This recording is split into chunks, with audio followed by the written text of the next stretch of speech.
El día de hoy, bueno, la sesión pasada, ahorita vamos a retomar un poquito como para agarrar el hilo, pero el día de hoy nos vamos a enfocar específicamente en cómo el fenómeno cultural, ¿no? Del que estuvimos hablando la sesión pasada y que también mencionamos que está categorizado como poder blando o también como imperialismo cultural.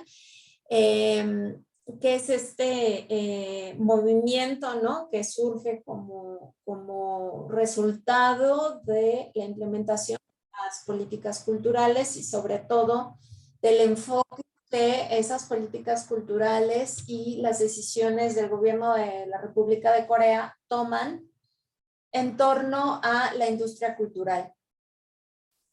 Habíamos estado mencionando en todo el curso que es a partir de los 90 que se da este cambio. Ya vimos cómo crece, cómo lo sacan de lo local, ¿no? De Corea, cómo lo empiezan a distribuir, cómo primero impacta en el noreste de Asia, principalmente China, Japón, luego se mueve hacia el sudeste asiático. Vemos teniendo fases, ¿no? Lo vimos la sesión pasada, ahorita vamos a retomar un poquito más como para contextualizar los productos que fueron teniendo más impacto. Y la clase pasada justamente nos quedábamos en cómo el gobierno se une, ¿no? A esta difusión que empiezan a hacer de los productos culturales, pero cómo también visualizan el potencial que tiene, no porque fuese algo nuevo o dijeran, ay, qué inteligentes, ¿no? Ya se dieron, ya se acaban de dar cuenta, ¿no? Y van a tomar como parte del movimiento, sino que justo relacionado a esos planes de desarrollo económico, a esa política económica que se toma en los 90 posterior, también a la crisis, junto con el dinamismo, ¿no? Que marca la globalización y la tecnología. Pues claro que ya lo tenían visualizado, ¿no? La pregunta quizá aquí más importante no es si el gobierno sabía, ¿no? Que iba a suceder, porque en realidad pues tenían un plan, pero nada aseguraba que el plan diera resultados, primero, y segundo, pues que también fue sorpresivo como para ellos este aceptación que empiezan a tener los productos culturales coreanos. También habíamos mencionado que mucho tenía que ver el impacto de la sociedad en la que primero llega, que es China. Habíamos dicho que no era lo mismo pegar en China que pegar en un país como Belice, ¿no? Por la dimensión poblacional que tiene. Pero también lo cierto es que no sabían si eso iba a funcionar o no. Funciona y una vez que funciona, entonces también el gobierno empieza a generar estrategias alternativas que si bien no estaban visualizadas en un principio, sí empiezan a tomar acciones para obtener ventajas, ¿no? Las más posibles de esto que se llama Hallyu o la coreana, ¿no? Entonces, hoy vamos a ver un poco sobre qué, independientemente de las estrategias que se llevan a cabo a partir de la industria cultural o de la industria del entretenimiento, de todos los productos que se generan, cómo se empiezan a comercializar y de la mano del gobierno, ¿no? Que empieza a influir en este movimiento a través de lo que podemos identificar como una marca país, como también la sociedad coreana, sobre todo con jóvenes, ¿no? Que es donde enfocamos el estudio que hicimos en su momento, cómo pensaban, ¿no? Cómo realmente percibían, si realmente les provocaba el mismo furor a ellos que les provocaba, según las noticias coreanas, a los jóvenes en el exterior. Entonces, hoy vamos a analizar esa parte. Gracias a los que ya pusieron sus datos en el chat, porfis, los que faltan, pónganlos porque acuérdense que este, pues es la asistencia, ¿ok? Es la manera de registrar. Igual que lo hacemos en cada sesión, si van teniendo dudas las pueden ir poniendo en el chat o si quieren cuando pasemos a la sesión de preguntas y respuestas, ahí vamos viendo. Entonces, bueno, habíamos mencionado que el Hallyu tenía marcadas, ¿no? Que podíamos identificar, que estaban documentadas estas 4 etapas, ¿no? Que era Hallyu, Hallyu 2.0, Hallyu 3.0 y Hallyu 4.0, que el primero fue como la expansión, la difusión de los dramas, la música y las películas principalmente, y que estas pegan de inicio en China y en Japón. Después, sudeste asiático. Después tenemos la parte con lo que se cataloga como Hallyu 2.0, que está más relacionada a la música pop, pero que también va de la mano con esta interconexión que se hace, ¿no? A partir del desarrollo de las tecnologías del Internet, ¿no?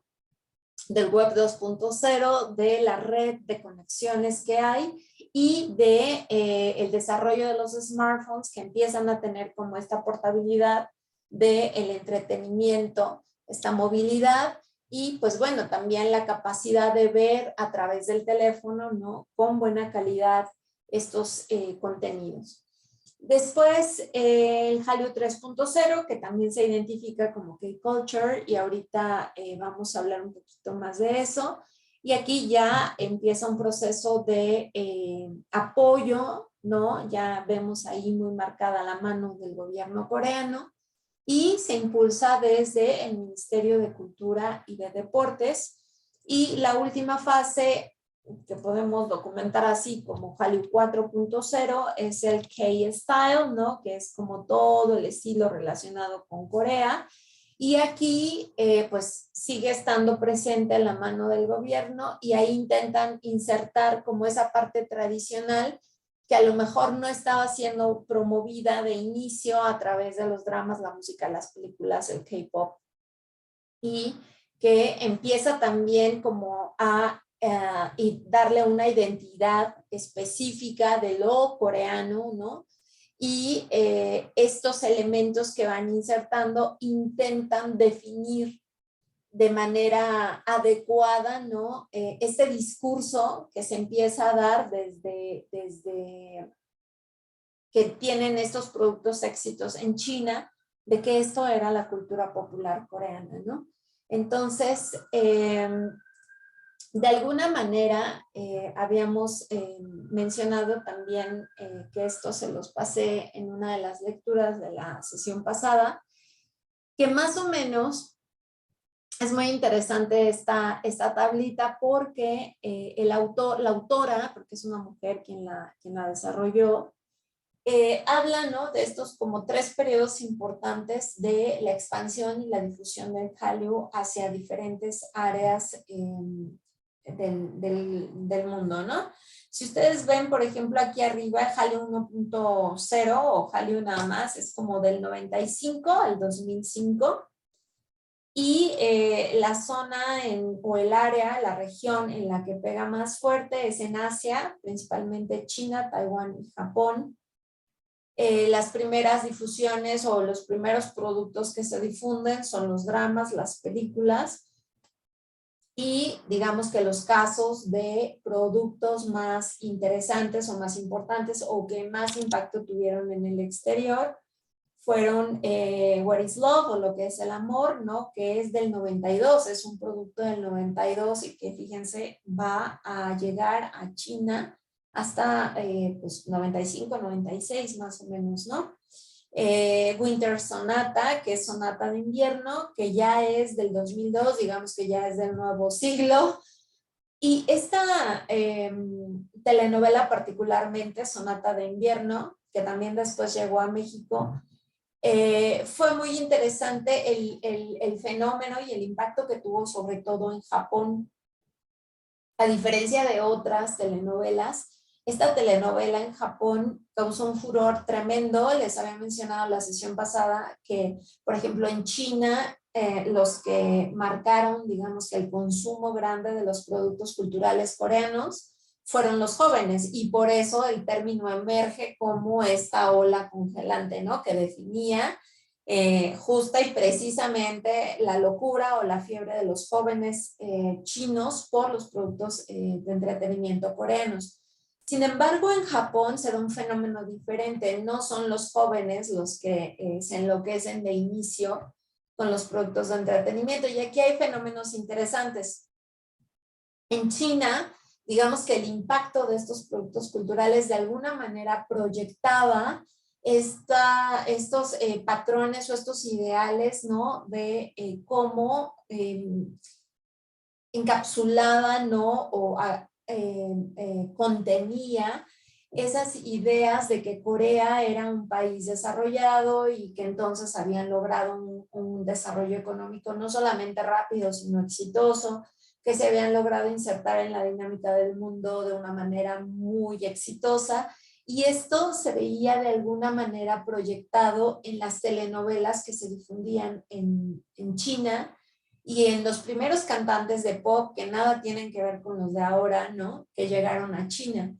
Y entonces, de alguna manera, el clic que se hace con las juventudes en China está muy relacionado a lo aspiracional, ¿no? A la forma en la que los jóvenes querían vivir su vida, porque también hay que entender que en esta fecha, en el 95, China estaba totalmente cerrada, sobre todo, ¿no?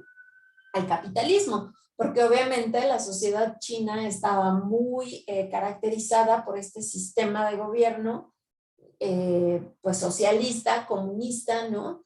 Que caracterizó pues a China, a lo que fue la URSS, ¿no? Y Corea del Norte.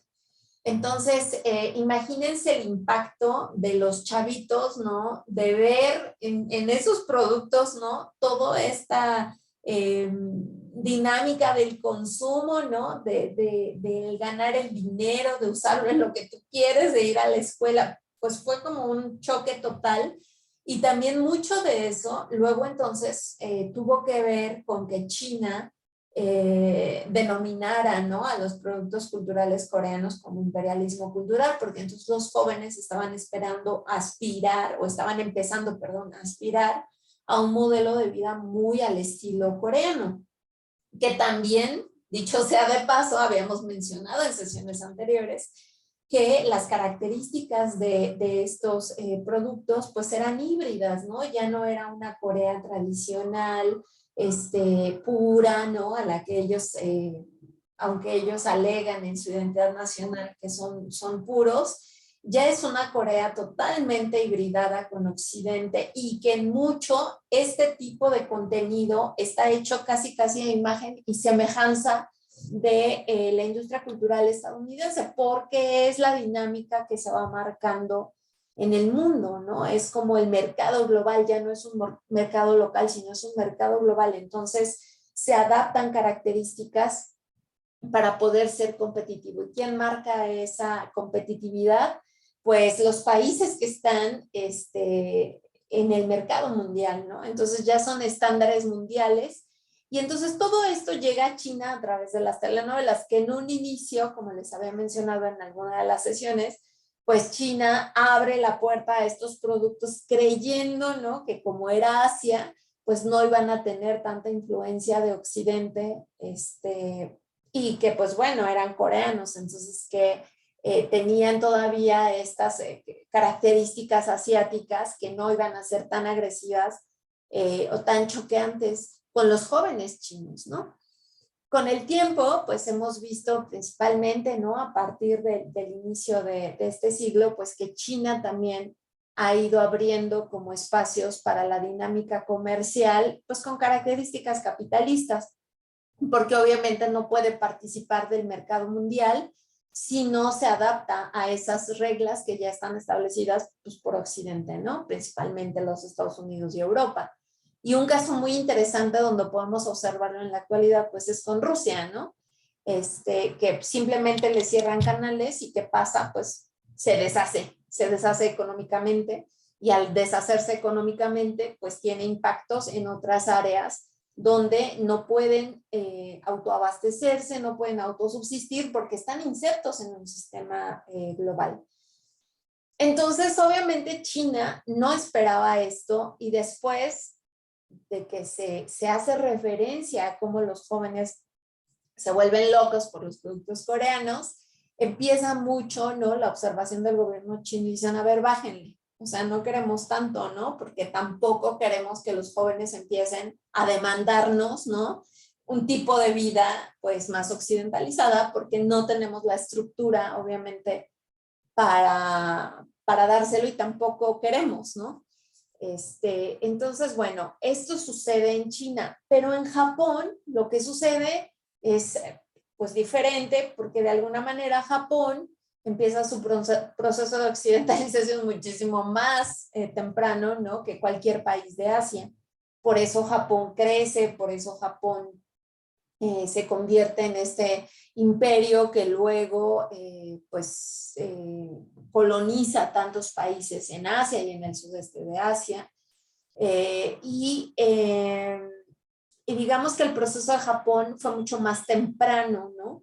Y entonces, ¿qué sucede? Pues que Japón ya estaba como, la sociedad japonesa ya estaba habituado a ese tipo de productos. De hecho, como también mencionaba la sesión pasada, si nosotros observamos detenidamente cómo se ha dado el proceso de consumo de lo coreano en México, digamos que es una consecuencia del consumo japonés, ¿no? Que en los 80s fue muy fuerte.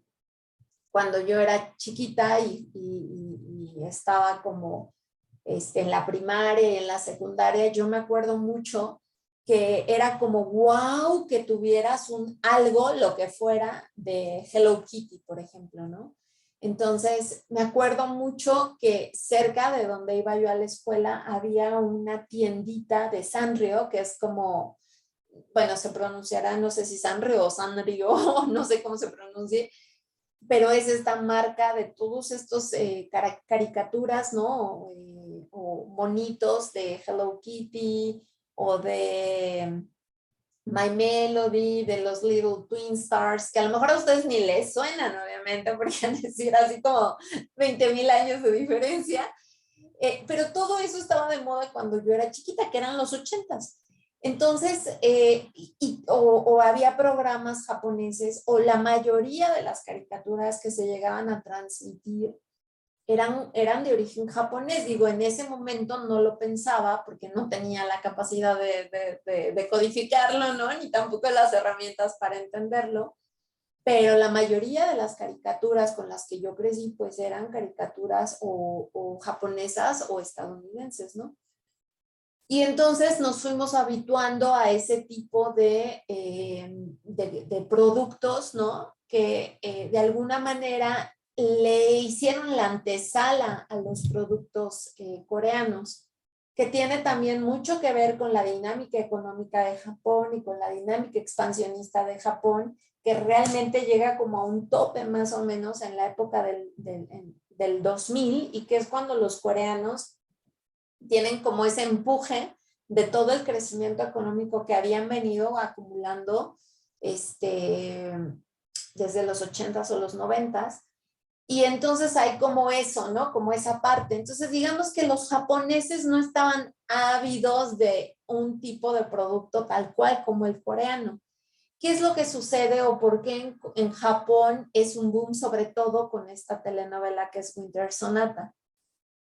eh, el tipo de público que empieza a consumir los productos coreanos a través de las telenovelas son amas de casa, ¿no? Son mujeres que estaban entre sus 30 y tantos, 40, y que ya veían, ¿no? O asimilaban el amor de una manera como más madura, ¿no? Y entonces, fíjense qué interesante, llegan estos productos coreanos con estos hombres idealizados, ¿no? Porque justamente Winter Sonata es una novela donde se exalta mucho el romanticismo del hombre coreano, ¿no? Como, ay, son muy caballerosos y son muy amables y son muy buenos y bondadosos. Mito, obviamente es un mito. Son igual de machistas que en México o incluso peor. Pero claro, eran productos de entretenimiento que querían representar una imagen bonita, idealizada, suave, ¿no? Porque si no, digo, ¿quién iba a ver una telenovela donde el hombre le estuviera ahí pegando a la mujer o estuviera teniendo violencia verbal, ¿no? O psicológica, pues nadie, ¿no? Entonces, obviamente, estas nuevas representaciones de los hombres tienen mucho impacto en Japón. ¿Por qué? Pues porque Japón también es una sociedad sumamente machista, ¿no? Entonces, obviamente los ideales de las mujeres, ¿no? Del cómo querían que ser tratadas y de cómo anhelaban o aspiraban a tener un compañero, ¿no? Un esposo, un novio, etcétera. Ay, perdón, chicos. Es que está lloviendo por acá por donde estoy, entonces como que ya se hizo frío y ya empezó a estornudar. Pero bueno, entonces esto sucede, si ustedes se fijan, son dos fenómenos diferentes, o sea, son los mismos productos, pero el impacto, la forma en la que impactan en una sociedad o en otra, pues es totalmente diferente. Depende de muchas variables, ¿no? Depende del momento en el que llegan, del estadio social, de la forma en la que está la sociedad que recepciona o que recibe esos productos, de la forma en la que quienes reciben los productos los asimilan o los procesan. Por eso cada país tiene una forma diferente de actuar, ¿no? Al proceso del consumo. La próxima sesión veremos como el caso específico de México, ¿no? Cómo se da. Pero entonces, esta primera ola también le da muchas claves a los productores de contenido coreano, porque entonces empiezan a ver que, por ejemplo, el mercado chino tiene ciertas características, que el japonés tiene ciertas características, y entonces empiezan a alimentar esos mercados, ¿no? De una manera diferente, con productos también que ellos pensaban que eran como más adecuados para el público.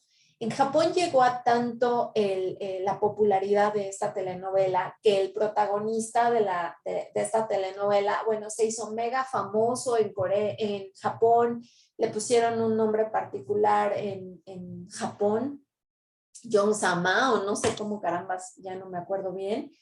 Y entonces el hombre iba a Japón y bueno, era como que llegaba Dios, ¿no? Tal cual, caído del cielo. Las mujeres japonesas, como eran adultas también, ya tenían como esta capacidad de poder adquisitivo, entonces empezaron a viajar a Corea, compraban cosas, no solamente del entretenimiento coreano, sino también productos coreanos que veían representados en las telenovelas, cómo comían o empezaron por ejemplo, hasta donde yo estuve en Corea, era muy, muy común ver japonesas en una zona turística que se llama Myeongdong, que es cara, ¿no? Pero claro, para los japoneses gastar en Corea era barato, ¿no? Era como para los estadounidenses venir y gastar en México, porque era más barato. Entonces había mucho turismo japonés que empezó a llegar a Corea y compraban pues no solamente las cosas relacionadas con el entretenimiento, sino que se dieron cuenta que era más barato comprar en Corea y compraban N cantidad de cosas, desde alga, ¿no? Que alga está con la que hacen los rollitos de sushi, hasta ropa o accesorios de lujo que eran más baratos en Corea, ¿no? Y entonces luego ya veías gente que de plano iba y compraba en Corea, regresaba y pues vendían en Japón. Entonces empieza a dar una dinámica muy fuerte, todo relacionado al impacto que tuvieron los productos culturales o de entretenimiento coreanos en estas sociedades. Entonces, claro que los coreanos es como, wow, o sea, le dimos al gordo, ¿no? Ahí es lo que queríamos provocar, porque aparte, también como les mencionaba la clase pasada, esto llevó incluso a mejorar las relaciones diplomáticas entre Japón y Corea, que habían sido muy complicadas, que hoy en la actualidad siguen siendo complicadas, porque pues por el periodo colonial que estableció Japón en Corea, ¿no? Entonces los coreanos, claro, tienen un resentimiento histórico que es muy justificable, ¿no? Porque digo, si nosotros que tenemos por ahí, no sé, 300 años de independencia, seguimos de alguna forma con la reafirmación de nuestra identidad nacional, pues nos siguen, ¿no? Como metiendo todos estos rollos de que España, la colonia, no sé qué, y somos muy intolerantes a los españoles o a los estadounidenses, ¿no? Que son como los nuevos colonizadores. Entonces imagínense, y son, bueno, 300 años, ¿no? Imagínense a los coreanos que, pues, obtuvieron su libertad hasta el 45, o sea, realmente es un proceso muy reciente. Entonces, obviamente, todo esto influía las relaciones que tenía Japón y China. Y cuando empieza toda esta influencia del entretenimiento coreano, empieza un poco a cambiar esa forma de ver, porque aparte las mujeres pedían que le dieran a los artistas coreanos a Japón. Ojo, y aquí también tengo que ser muy honesta, no sé qué tanto las noticias en Corea reflejaban la verdad o también era como montarse en un discurso y reproducirlo, ¿no? ¿Por qué? Porque en México sucedió en algún momento, que ya lo veremos más a detalle en la sesión que viene, justamente, ¿no? Con estas primeras telenovelas que llegan, que también eran estas, ¿no? De lo que es el amor, Sonata de invierno, etcétera, que se empiezan a formar los fan clubs en México. Por ahí estaba la mano de la embajada, definitivamente, aunque ellos no les gusta que se los digan o que lo mencionemos, pero estaba la mano de la embajada y claro, ellos provocaban que, ¿no? Que hubiera ciertas situaciones o ciertos momentos. Entonces me acuerdo mucho que cuando recién llegaron estos productos a México y estuvo la visita de presidente de Nomohyun, ¿sí era Nomohyun? Creo que sí, espero no equivocarme. Pero bueno, aquí estaba el presidente, este señor Fox, ¿no? Y entonces me acuerdo mucho que hubo como una visita y entonces al día siguiente en los medios de comunicación coreanos era como las fans mexicanas vueltas locas y enloquecidas por fulanito de tal, ¿no? Le han pedido al presidente personalmente que lo mande, ¿no? Que venga a México porque mueren por conocerlo. Porque entonces yo decía, o sea, sí, pero no así, ¿no? O sea, sí hay fans, sí les gustan las telenovelas coreanas, que ya la sesión que viene entenderán también por qué se dan este proceso, ¿no? de consumo. Pero tampoco es así de que estaban en el aeropuerto ahí o en algún lugar esperando a que pasara el presidente y murieran, ¿no? Porque esto pasara. Sin embargo, fíjense cómo se van construyendo esas narrativas y esos discursos y rescatan esa parte que seguro había un reportero de esos coreanos que están acá en México como corresponsales preparadísimo para tomar la foto, para justificar esa narrativa. Y entonces después lo mandan a Corea. Y claro, los coreanos que ven, los coreanos comunes y corrientes, ¿no? Como nosotros, que ven las noticias, dicen, órale, o sea, también en México, ¿no? Y así como sucede en México, en muchas otras sociedades. Y entonces fueron generando también estos discursos muy de la mano de una manipulación, ¿no? Ahí muy a propósito. Ahora, no digo que no exista, sí existen, existieron, ¿no? Y tan existe que en la actualidad, pues, es el fenómeno que es.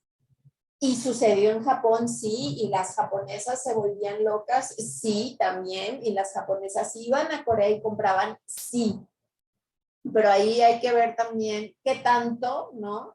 Fue un proceso totalmente natural que se diera solo y qué tanto o qué porcentaje de eso estuvo inmiscuida, pues esta narrativa que se fue generando muy a propósito, ¿no? Para el bien del propio fenómeno. Pero bueno, entonces, impactan de manera diferente. ¿Por qué? Porque el consumo o las personas que llevan a cabo el consumo pues son diferentes y tienen diferentes características sociales, culturales, de edad, de género, etcétera, ¿no? Entonces, bueno, esta primera parte se empieza a distribuir fuera de la sociedad coreana, obviamente, porque era la meta. Se da sobre, o la autora menciona que por muchos meses, quizás hasta años, sí, porque el proceso de difusión, por ejemplo, el año en el que llegó Winter Sonata a Japón no fue el mismo año que llegó a México, ¿no? O sea, fueron como procesos diferentes, entonces como que se alargó con los mismos productos este proceso. Ya empezó a llover otra vez por acá, chicos, así que si de repente me desconecto, no se preocupen, regreso. Si no puedo por alguna razón, les mando un correo desde mi teléfono. Y entonces, bueno, ¿qué intención tenía, no? La mujer dice, bueno, quien escribe este artículo, que la intención era voltear los ojos del mundo sobre Corea, ¿no? Que estaba centrado a la industria turística.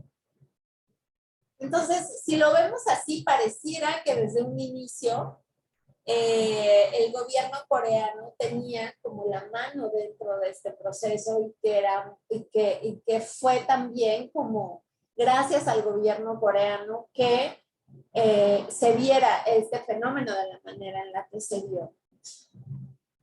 Y no fue así, porque aunque era una política cultural, ¿no? El apoyar a la industria del entretenimiento y convertirla en algún punto en una industria, de inicio no estuvo inmiscuido el gobierno como para decidir el tipo de productos, de contenidos, cómo tenía que ser la imagen del país, etcétera. Entonces, yo creo que más que estuviera como orientada al turismo, en realidad era solamente como salir y probar, ¿no? O sea, a ver qué pasa, a ver si nos ven, a ver si funciona, etc. Como una primera fase de cualquier otro producto que sale al mercado, ¿no? Después de este Hallyu 2.0, que está como desde el 2006, más o menos como hasta el 2010, es como esta segunda fase que llega a otros países o a otros países de Asia, sobre todo al sudeste asiático y quizás Asia Central, ¿no? A América del Norte y a Europa. Aquí es lo que les mencionaba la clase pasada, que su división geográfica no incluye a México en América del Norte. Para ellos, Norteamérica es Estados Unidos. Entonces, México lo catalogan dentro de América Latina. Pues bueno, aquí ya está más enfocado en los ídolos, ¿no? Del K-pop. Dice que está orientada esta segunda fase a las estrellas, ¿no? De Corea y algunos grupos representativos que era Girls' Generation, Tara, SHINee, 2PM, Big Bang.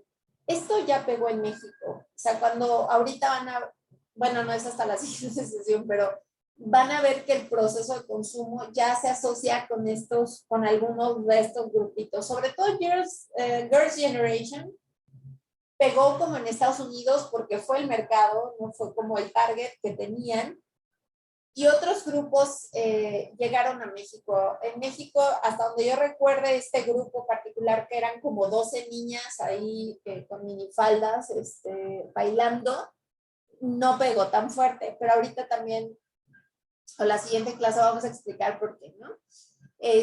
Y aquí ya empieza mucho esta forma de distribución en línea, ¿no? El Internet tiene mucho que ver, plataformas como YouTube, que empiezan a ser un boom mundial, ¿no? Permiten y facilitan el flujo, sobre todo de ese tipo de productos digitales, ¿no?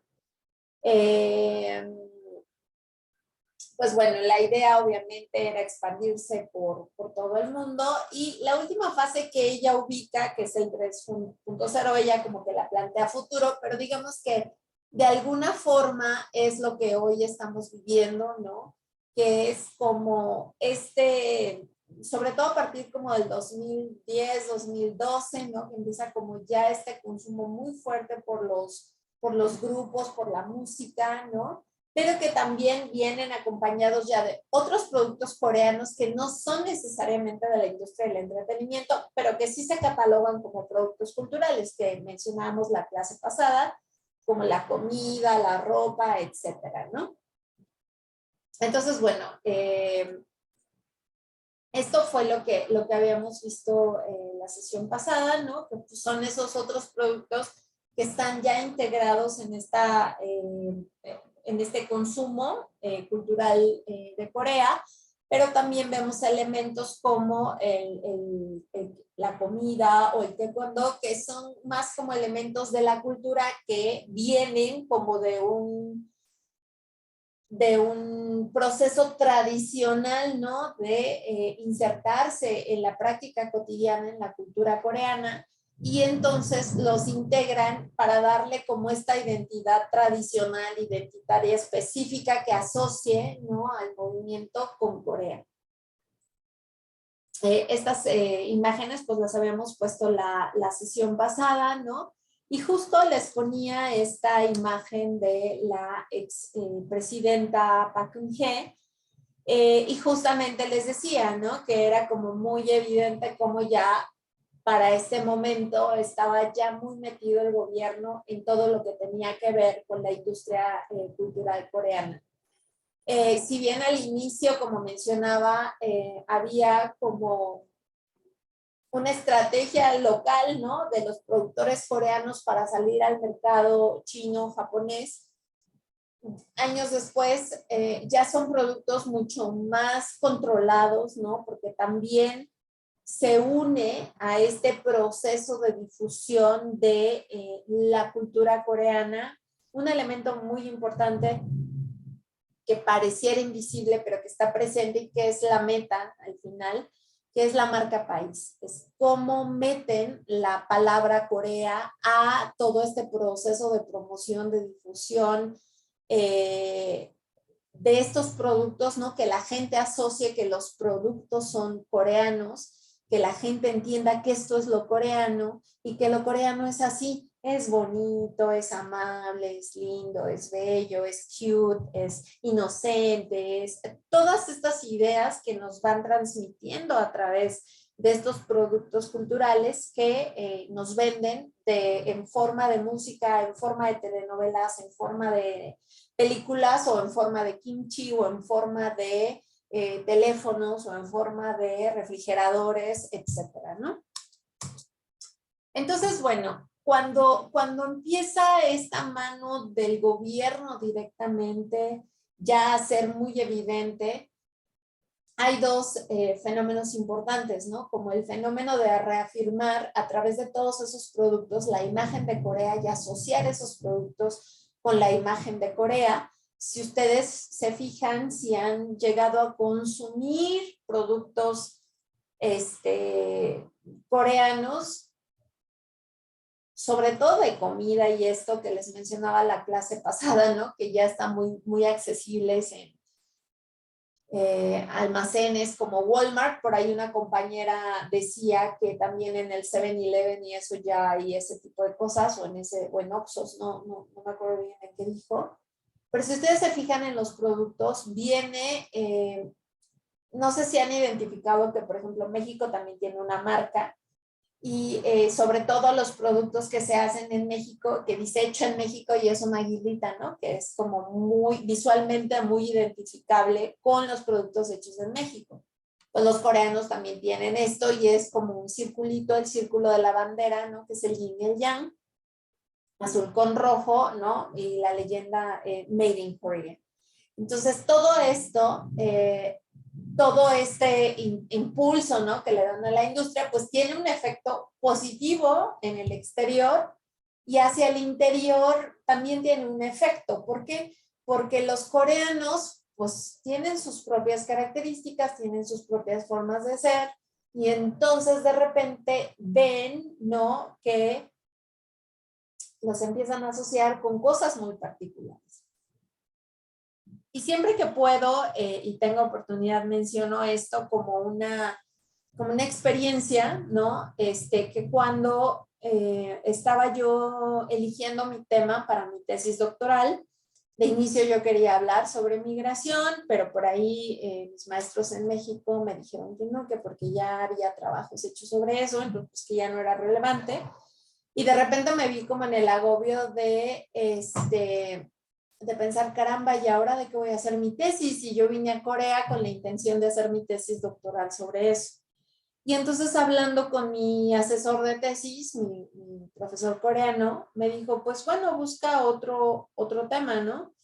Y entonces, pues bueno, con lo que podía hacer, ¿no? Desde la antropología, era muy complicado plantear un tema, ¿no?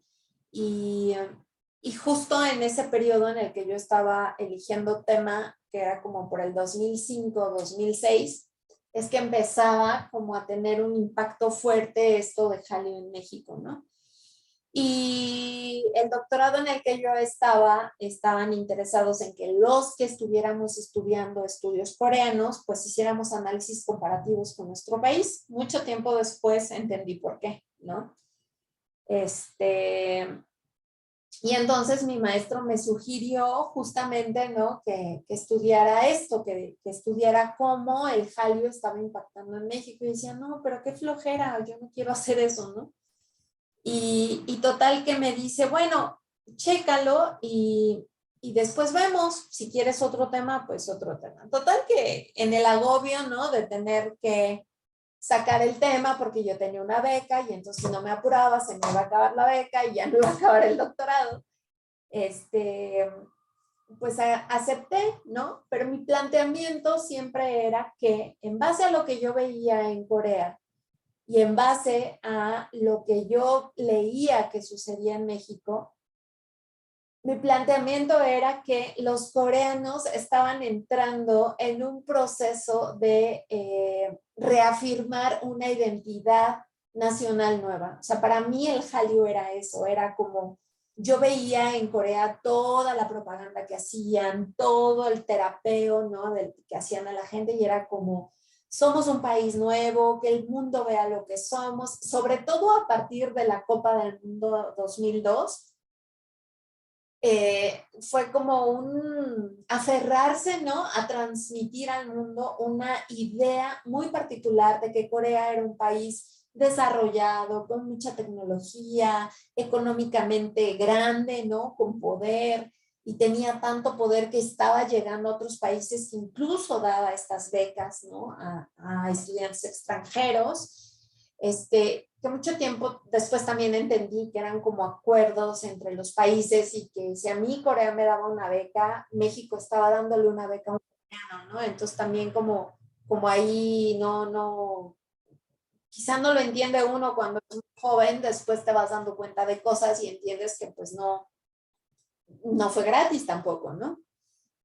Pero bueno, punto y seguido de esto, que los coreanos estaban reafirmando una identidad nueva, que era como entender que el coreano de a pie que tenía todavía, pues claro, ¿no? Como esa historia de haber salido de una guerra, de que muchos coreanos que estuvieron en la guerra estaban vivos todavía o siguen vivos, ¿no? Ya más pocos, pero cuando yo llegué a Corea, había viejitos súper dulces. Me acuerdo que una vez andaba yo caminando por una zona del centro y me metí a ver una pagoda que hay en el centro de Seúl y la estaba yo viendo, ¿no? Y estaba así como recargada en el barandal y de repente llega un viejito así todo dulce, ¿no? Y me dice, hello, how are you? ¿No? Y yo me volteo y le veo la cara así de súper viejito y veo que habla inglés, me sorprendo muchísimo, ¿no? Y le digo, pues le contesto, bien, gracias. Y entonces empezó a platicar de dónde vienes, porque siempre eran como muy curiosos en ese momento, porque no había tantos extranjeros. Y entonces empezamos a platicar y el viejito súper divino y pues claro, yo empecé también a preguntarle cosas y entonces me dijo que él había aprendido inglés porque cuando estuvo en la guerra de Corea a él le tocó ser intérprete, o sea, era el que recibía mensajes y le decía a los demás coreanos, ¿no? Lo que tenían que hacer. Y entonces para mí fue así como, wow, o sea, le tocó vivir una guerra, ¿no? Y una guerra tan fuerte, tan todo, y hoy está aquí y habla inglés, ¿no? Es como, para mí era como maravilloso porque yo me imaginaba a mi propio abuelito hablando inglés y decía, no hay forma, ¿no?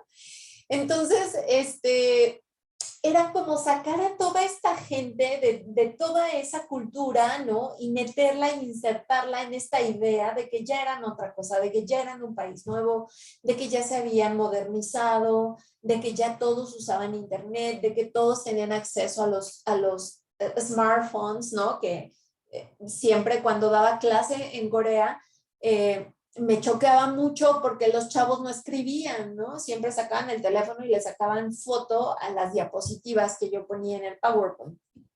Y les decía, chicos, escriban. Es que es un proceso particular de aprendizaje, tienen que escribir y todos sacando sus fotos, ¿no?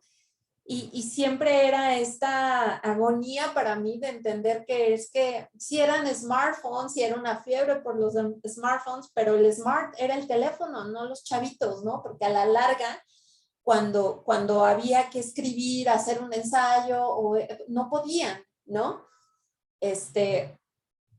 Una vez me pasó una cosa impresionante, ¿no? Que les dije, bueno, me tienen que entregar un ensayo, mínimo 10 hojas, y claro, los niñitos coreanos se ponían a temblar porque no sabían escribir y pues en inglés era como, ¿qué le pasa a esta maestra, no? Y entonces me acuerdo que una de mis estudiantes, en su desesperación, ¿no? Porque a lo mejor yo tampoco entendía que no todos habían tenido acceso, ¿no? Para poder tener un nivel de inglés como para esto. Y entonces me acuerdo que su ensayo me entregó las 10 hojas, ¿no? Y la primera hoja era la portada, la segunda hoja era su nombre, pero con letras de media página. O sea, así. Y entonces su trabajo estaba hecho con letras del tamaño de media página. Entonces cuando yo lo vi, dije, ¿pero qué le pasa? O sea, ¿cómo se atreven a entregar un trabajo así, no? Y era como toda este nuevo proceso de ellos, quizá de adaptarse a otras culturas, a otras formas de trabajar, a otras formas de ver el mundo, porque en realidad era complicado para ellos hacer este proceso de cambio, ¿no? Entonces, desde mi punto de vista, ellos tenían esta forma, pues para ellos tradicional, porque era la forma en la que lo hacían diario. Si era un país que estaba entrando en proceso de modernización, definitivamente, pero no tan rápido como el gobierno necesitaba que lo hicieran para poder salir al mundo y decir, ay, ya somos un país, pues casi una potencia, ¿no? En el discurso muchas veces ellos se veían ya como un país desarrollado, ¿no? Y mucho del que ellos vean a América Latina así como para abajo es porque ellos a nosotros nos siguen categorizando como países tercermundistas y ellos ya no se consideran así. Entonces creen, ¿no? En base a las enseñanzas de Occidente, que los países del primer mundo pueden ver menos a los otros países, ¿no? Y esto para los coreanos ha sido un proceso muy complejo, pero creo que también han tratado de rehacer, ¿no? De redefinir su identidad en base a esas nuevas características que ese proceso de desarrollo tan rápido los obligó a tener, ¿no?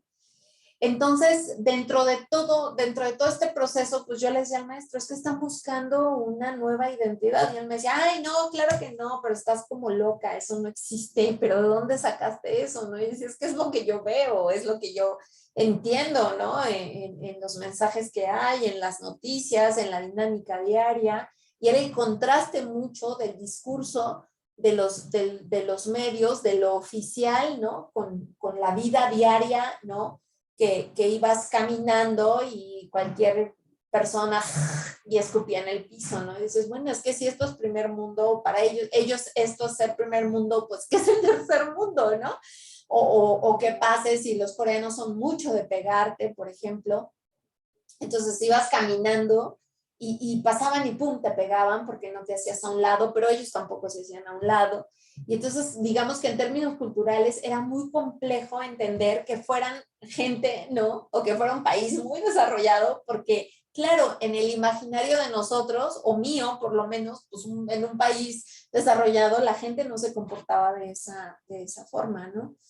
Y entonces mi maestro era como, no, es que lo que tú dices está mal, ¿no? Y bueno, ya, después con el tiempo, el estudio que hice se enfocó básicamente en México, pero yo entiendo y pienso, sigo pensando que sí, que este movimiento cultural y la forma en la que esto ha promovido a Corea en el exterior, también les ha reasignado características que a lo mejor ellos no encuentran como características tan identitarias de su dinámica diaria.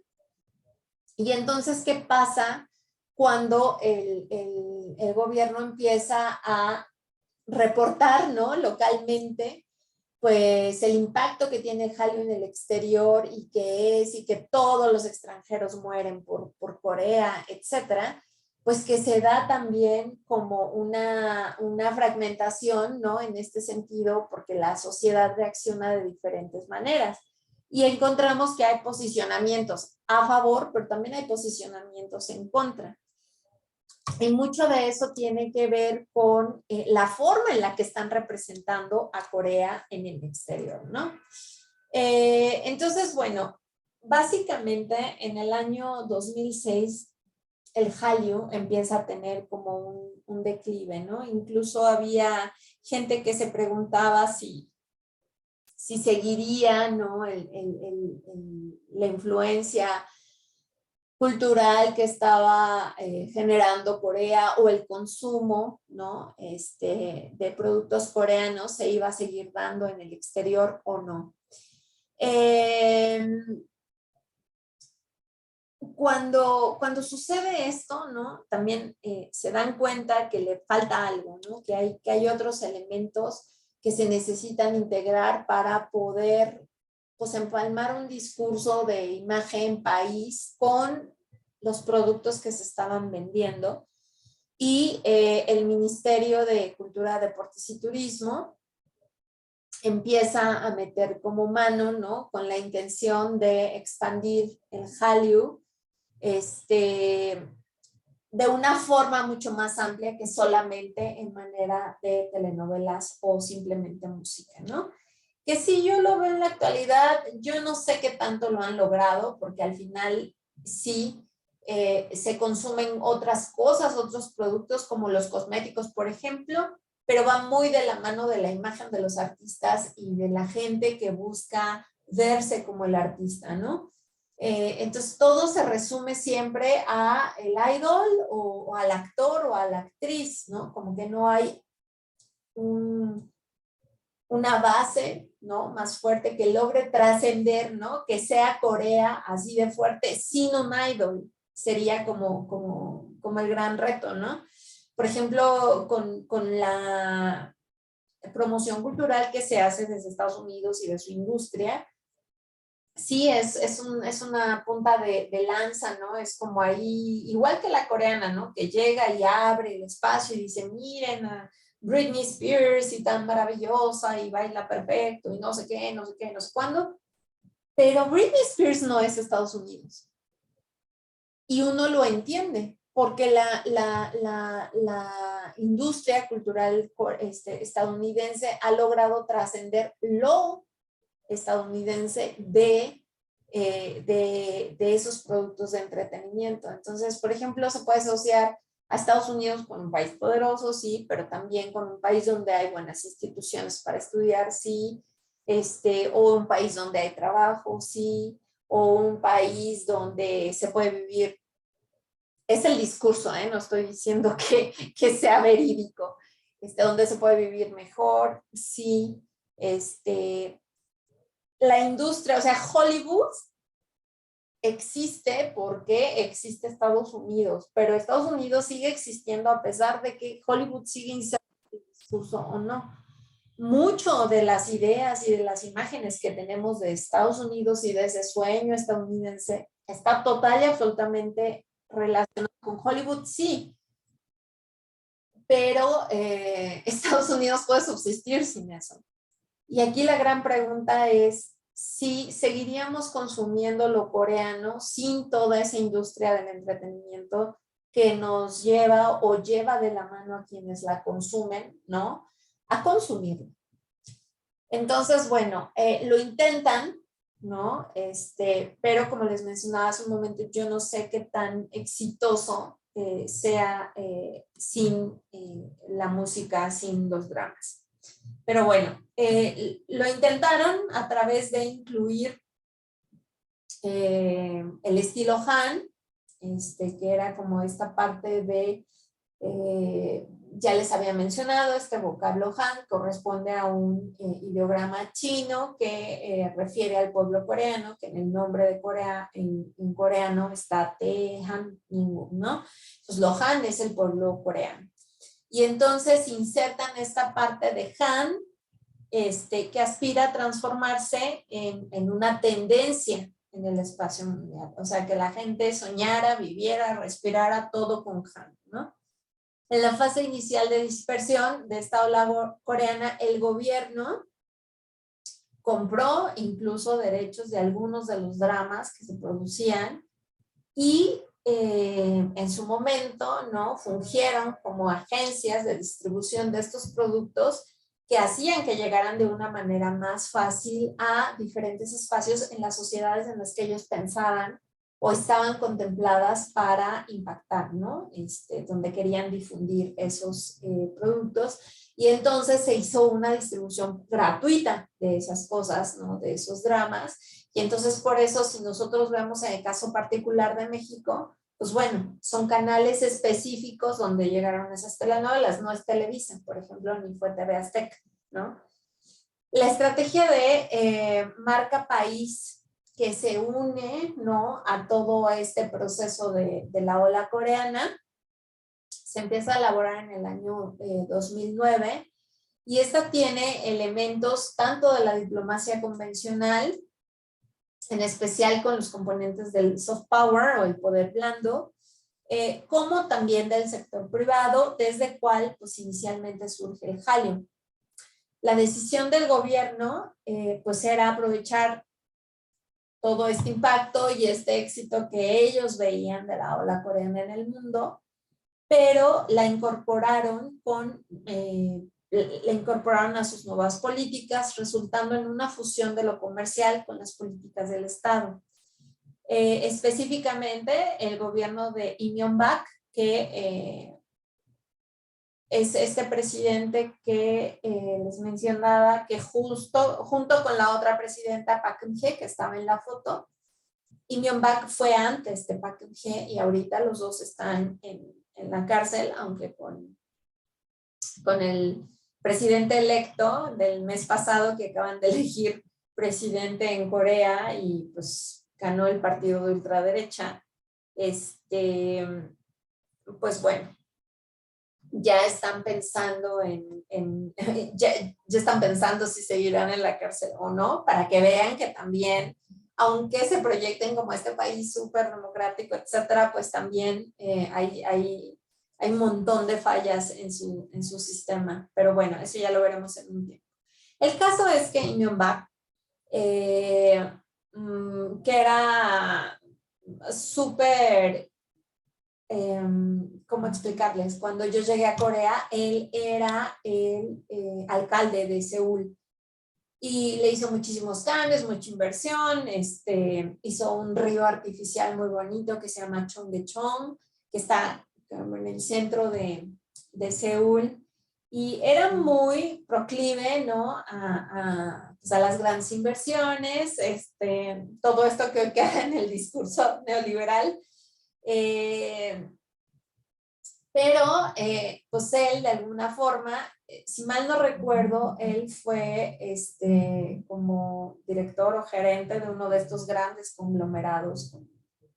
No recuerdo bien cuál fue, no recuerdo si fue Hyundai o... Ay, mejor no les digo porque no me acuerdo bien y me voy a equivocar, pero fue, ¿no? Tenía toda esta visión de gran empresario y fue el alcalde de Seúl y entonces empezaron a incorporar al gobierno y luego se hizo presidente, entonces empezaron a incorporar al gobierno como esta visión muy comercial, ¿no? Y uno de estas visiones, pues obviamente fue mejorar la imagen país que tenía Corea, la marca país, pues crecer económicamente. Y la industria cultural pues fue una beta muy importante para ellos, ¿no? Y después Park Geun-hye, que es la presidenta que sale en la imagen, pues sigue con la misma estrategia y adoptan al Hallyu como soft power, como poder blando, para exaltar al Estado-nación, pero ya no solamente en Japón, ¿no?, sino en todo el mundo. ¿Pero qué hace la marca país, ¿no? ¿En qué ayuda? ¿Qué tiene que ver? ¿Cómo la integran? ¿Para qué nos sirve? La imagen país o marca país está ligada pues no solamente a las percepciones sobre el país entre las audiencias receptoras globales, o sea, es esa cara, ¿no? Pues justo como lo dice el nombre, la imagen que se va a generar del país o que nos va a ayudar a generar una imagen particular y específica del país. Pero también en el mundo, ¿no?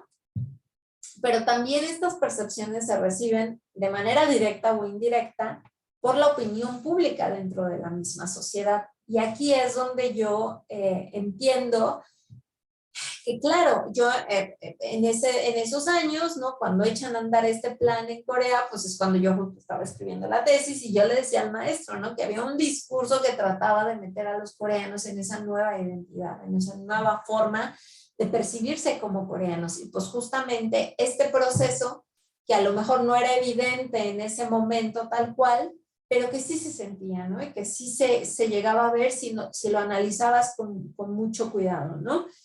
Y entonces, esta imagen país también impacta, ¿no? A la sociedad porque se requiere una participación de esta para poder afirmar y reafirmar esas iniciativas gubernamentales que están lanzando, ¿no? Un ejemplo, si yo estoy vendiendo que México es un país pacífico y no violento, y entonces voy por el mundo y todas nuestras embajadas promueven que México es un país muy pacífico y que hay cero violencia, pues cualquier turista inspirado, ¿no? Va a comprar su boleto porque quiere venir a un país donde no hay violencia y entonces llega y ve que asaltan y ve que pues no tiene sentido, ¿no? De alguna manera debe de haber coherencia entre un discurso que se está lanzando para atraer gente con lo que se vive o lo que se experimenta en la realidad una vez que ese receptor, ¿no? Logró engancharse en un proceso de consumo, compró el boleto, alquiló un hotel, quería tener la experiencia de la no violencia y pues, ¿no? Llega y es una sociedad violenta. Entonces, es muy simple este ejemplo, pero así es como funciona la imagen país. La imagen país no puede funcionar separada del discurso, ¿no? De la realidad. Y entonces, lo que pasaba con el Hallyu es que parecía, ¿no? Que el discurso que se montaba sobre esa industria cultural era uno, pero lo que se vivía en la sociedad coreana, pues era otra cosa. Y entonces, claro, para poder entender cómo realmente los coreanos percibían este proceso de promoción y de difusión del país, hicimos, junto con otro profesor, un estudio en las universidades en las que trabajamos. Y entonces les preguntamos a los chavos, ¿no? ¿Qué opinaban de Hallyu, ¿no? Que si ellos creían que realmente era lo que el gobierno decía que era y si realmente creían, pues que toda la gente en el exterior estaba vuelta loca por Corea, y pues que prácticamente la tendencia mundial era Corea, ¿no? Porque era como el gobierno lo proyectaba hacia la sociedad coreana. Y entonces fue muy interesante ver las respuestas porque al final fue como entender qué tanto la sociedad, los jóvenes por lo menos de la sociedad, que es como el mismo grupo al que intentan llegar a través de los productos culturales, ¿no? Los jóvenes en otras sociedades. Entonces fue muy interesante. Si ustedes pueden ver aquí en la gráfica, no me acuerdo si fue una de las lecturas que les mandé la vez pasada o apenas se las voy a mandar hoy, pero de cualquier forma, ustedes pueden ver pues que son jóvenes principalmente entre los 20 y los 26 años, ¿no? En Corea hay chavos ya de 24, 25, 26 años en la universidad porque ellos tienen obligatoriamente, los varones, tienen que hacer el servicio militar. Entonces entran a la universidad y suspenden después del primer año o el segundo año, dependiendo de su edad, suspenden la universidad les da permiso porque tienen que hacer el servicio militar que dura 2 o 3 años y luego regresan. Entonces, pues hay jóvenes pues ya entre los 24, 25, 26 o incluso más grandes porque van a hacer el servicio y regresan. Entonces, ustedes pueden ver que el rango de edad más fuerte pues está entre los 20, los 21, los 22 y los 23 años, ¿no?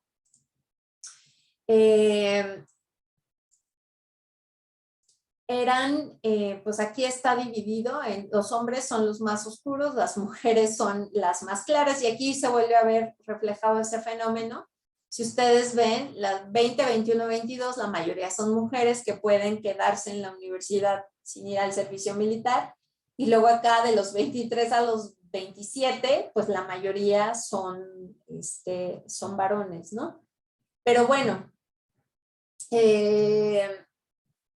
los que estaban a favor, ¿no? de Hallyu eran básicamente así, ¿no? Entre los 20, pues más las mujeres, 21 más las mujeres, 22 más las mujeres, de 23 más hombres, de 24 más mujeres, 25 más mujeres, de 26 hombres, de 27 hombres, ¿no?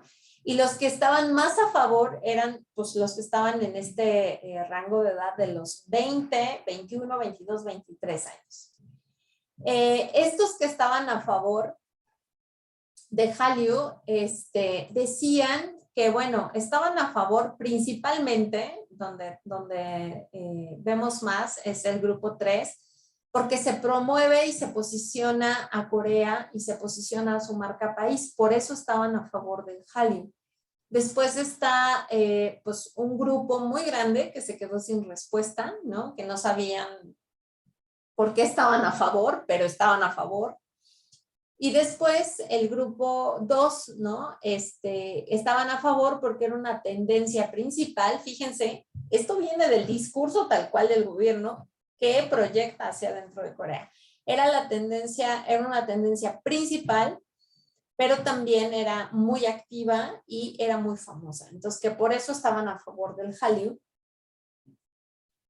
Otro grupo, el grupo 5, decía porque promueve el turismo y el interés por Corea. El grupo 7 promueve y proyecta la cultura coreana. El grupo 6 establece asociaciones con Corea. Y el grupo 8, pues porque les gusta a los extranjeros, ¿no? Y aquí otras, pues por otra razón. Ahora fíjense, acá está la información de las personas, de los jóvenes, chicas y chicos que estuvieron en contra del Hallyu.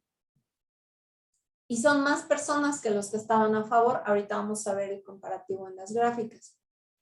Vuelve a estar como más enmarcada este rango de edad entre los 20, 21, 22, 23 años, ¿no?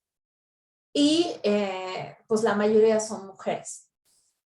Si ustedes se fijan acá, las razones por las que estaban en contra, ellos, bueno, ellas, ¿no? Porque son las que más opinaron, dicen o respondieron que estaban en contra porque Hallyu representa parcialmente a Corea, que es el discurso más fuerte al final, ¿no?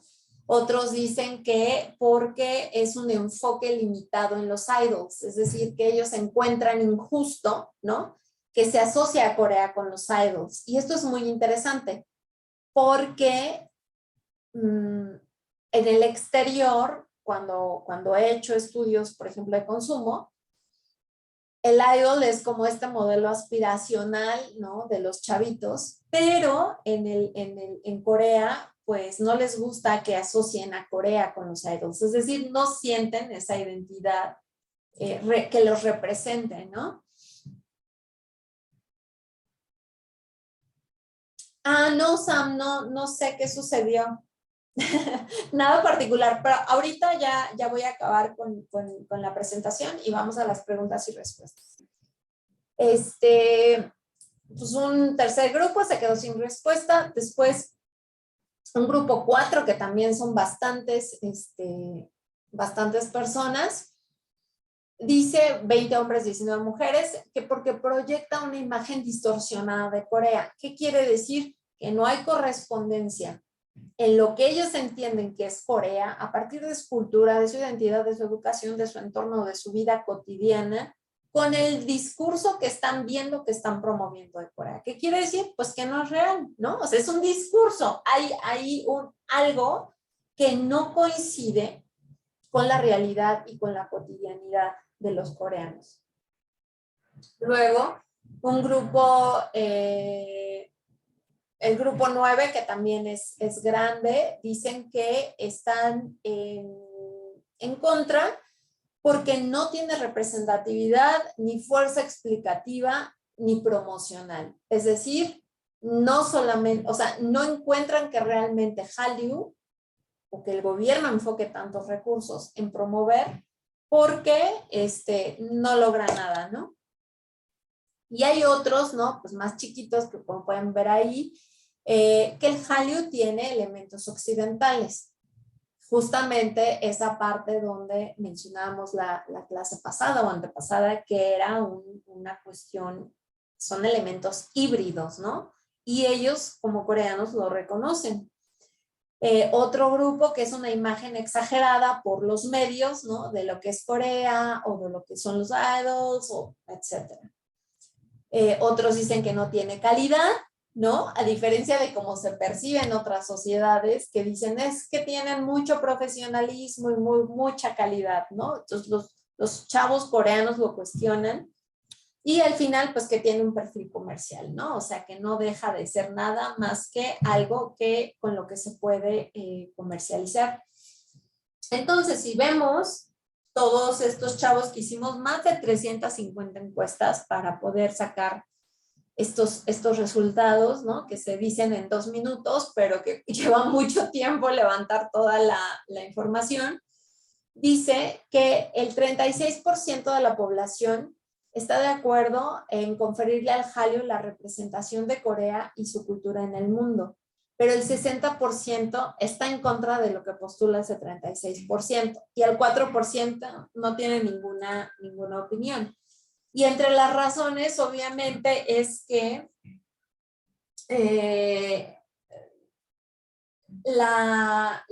no hay una concordancia entre lo que ellos viven en la realidad y el discurso que se genera para la promoción de Corea a través de esta industria del entretenimiento. Y una razón, pues es muy evidente. No surge esta promoción a través de la ola coreana, no surge como una estrategia básica del Estado, sino que primero se da de manera independiente a través de los productos de entretenimiento y luego el Estado, al ver el éxito, quiere montar la promoción del país y de la imagen país a ella, pero no hay una concordancia, obviamente, ¿no? Tampoco emerge de la cultura popular. Estas respuestas son como muy tajantes en entender que Hallyu no es cultura popular. Hallyu es un segmento, ¿no? de la industria cultural, ¿no? Que busca venderse en ese discurso como cultura coreana, pero que está muy alejada. ¿Por qué? Porque no hay identificación, no es identitario con la sociedad coreana, ¿no? Surge como un producto de entretenimiento que primero se consolida desde la industria, ¿no? Al volverse un éxito en China y en Japón. Pero el Estado, al final, lo que hace es visualizar pues, toda esta fuerza del Hallyu, ¿no? Todo ese ímpetu que está teniendo en sociedades en el exterior y lo adopta como un instrumento para mejorar su imagen, aunque esto no genera en las estructuras populares, en las estructuras donde está toda la sociedad, ¿no? No genera un sentido de comunión, no hay una identidad que jale a todos los coreanos a sentirse representados a través de esto, ¿no?